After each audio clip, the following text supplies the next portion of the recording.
প্রথমেই বলে রাখি, ডেসক্রিপশান বক্সে প্লেলিস্টের আমাদের যে লিঙ্ক থাকছে সেই লিঙ্ক থেকে তোমরা CC7-এর অসংখ্য প্রশ্নের উত্তর পেয়ে যাবে।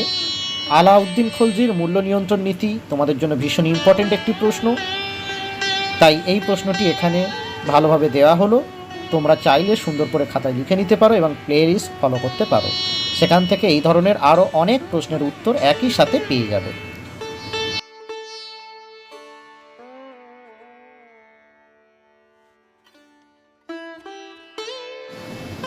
আলাউদ্দিন খলজির মূল্য নিয়ন্ত্রণ নীতি সম্পর্কে সমকালীন লেখক জিয়াউদ্দিন বরনির তারিক-ই ফিরোজ শাহী এবং ফুতুহা-ই জাহানদারি হতে প্রধান তথ্য পাওয়া যায়।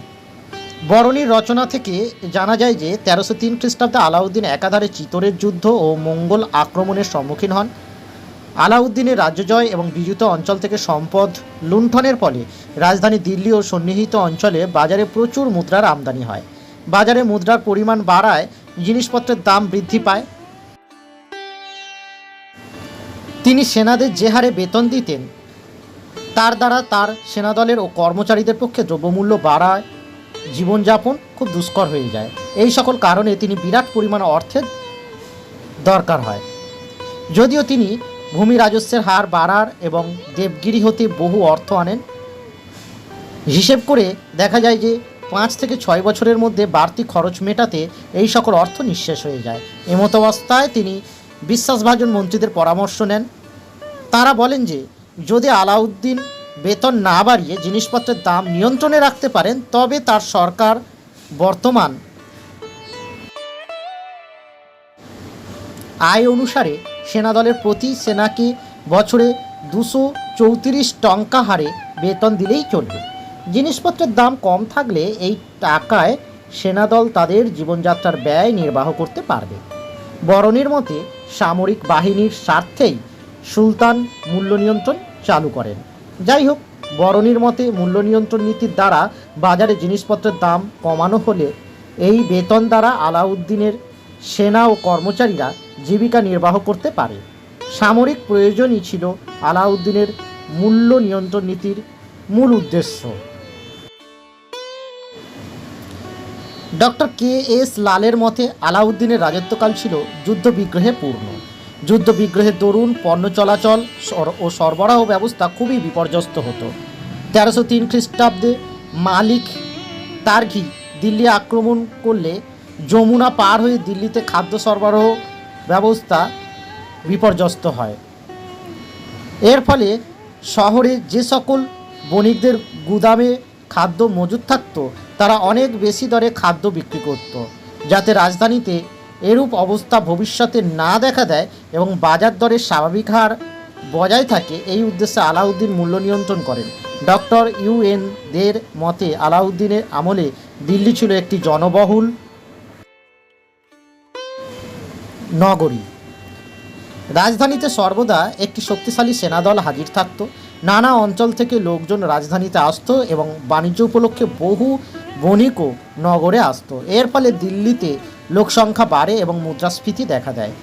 লোকসংখ্যা বাড়ার দরুন ও মুদ্রাস্ফীতির দরুন খাদ্য ও অন্যান্য দ্রব্যের দাম বাড়ে। আলাউদ্দিন এই মূল্যবৃদ্ধি রোধ এবং জনসাধারণের খাদ্য সরবরাহ অব্যাহত রাখার জন্যই তার মূল্য নিয়ন্ত্রণ নীতি চালু করেন। তিনি উৎপাদন মূল্যের সঙ্গে সঙ্গতি রেখেই এই মূল্যবান ধার্য করেন।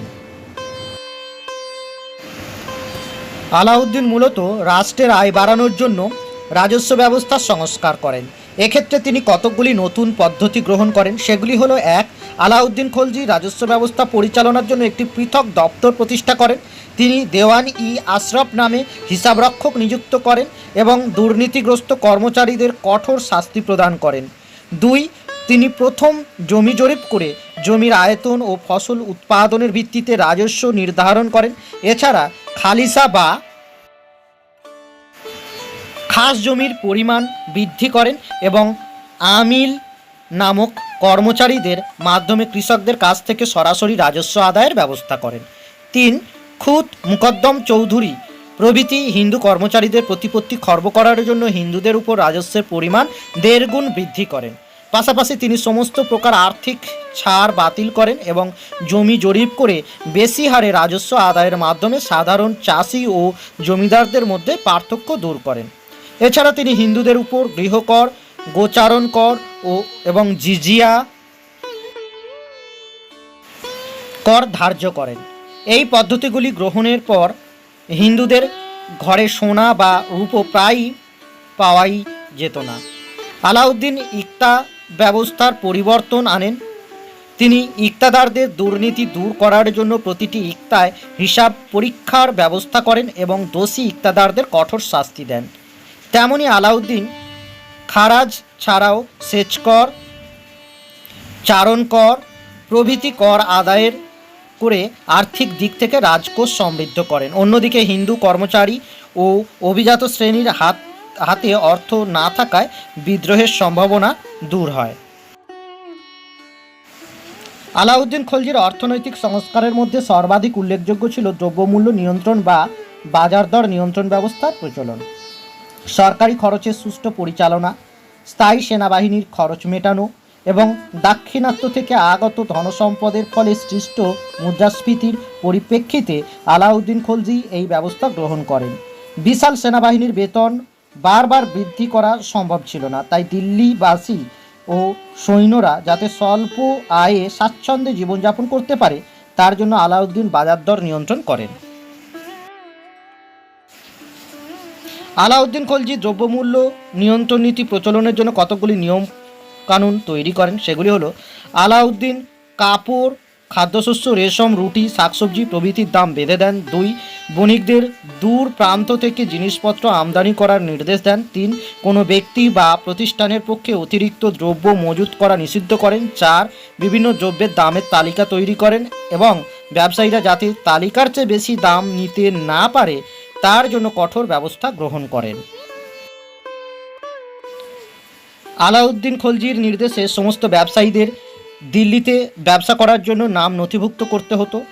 শাহানা ই মান্ডি এবং দেওয়ানি রিয়াসত নামক কর্মচারীদের হাতে বাজার নিয়ন্ত্রণের ব্যবস্থা পরিদর্শনের দায়িত্ব ছিল।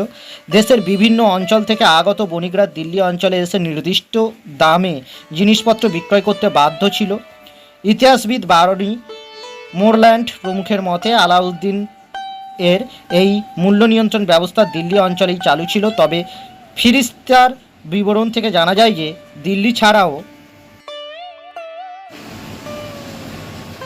দেশের অন্যান্য অঞ্চলেও এই মূল্য নিয়ন্ত্রণ ব্যবস্থা চালু ছিল। এছাড়া আলাউদ্দিন অজন্মা ও অপ্রাচুর্য রোধ করার জন্য বহু শস্য আড়তে জমা রাখার ব্যবস্থা করেন। আলাউদ্দিনের মূল্য নিয়ন্ত্রণ ব্যবস্থার কিছু ত্রুটি ছিল, যেমন: 1. এর ফলে দেশের কৃষি ও বাণিজ্যের ব্যাপক ক্ষতি হয়েছিল। 2. কম মুনাফা ব্যবসায়ীদের কাছে উৎসাহজনক ছিল না। 3. কৃষকরা কম দামে পণ্য বিক্রি করলেও অন্যত্র বেশি দামে জিনিসপত্র কিনতে বাধ্য হতো। 4. দেশের সর্বত্র এই মূল্য নিয়ন্ত্রণ ব্যবস্থা চালু করা যায়নি। ইতিহাসবিদ বরনি, ফিরিস্তা প্রমুখ আলাউদ্দিনের মূল্য নিয়ন্ত্রণ ব্যবস্থার প্রশংসা করেছেন। এই ব্যবস্থার মাধ্যমে নিঃসন্দেহে দিল্লির জনগণ উপকৃত হয়েছিল, কিন্তু এর ফলে দেশের অন্যত্র সাধারণ মানুষের দুর্দশা বেড়েছিল। এতে কৃষক ও ব্যবসায়ী উভয় শ্রেণী ক্ষতিগ্রস্ত হয়েছিল। ইতিহাসবিদ এস রায় বলেন যে এই মূল্য নিয়ন্ত্রণ ব্যবস্থা আলাউদ্দিনের মৃত্যুর পরেই ভেঙে পড়ে। এই ধরনের আরও ভিডিও পেতে আমাদের চ্যানেলটি সাবস্ক্রাইব করুন এবং এই পেপারে অন্যান্য প্রশ্নের উত্তরগুলি পেতে আমাদের প্লেলিস্ট লিংক ডেসক্রিপশানে দেওয়া রইল, সেটি ফলো করতে পারেন।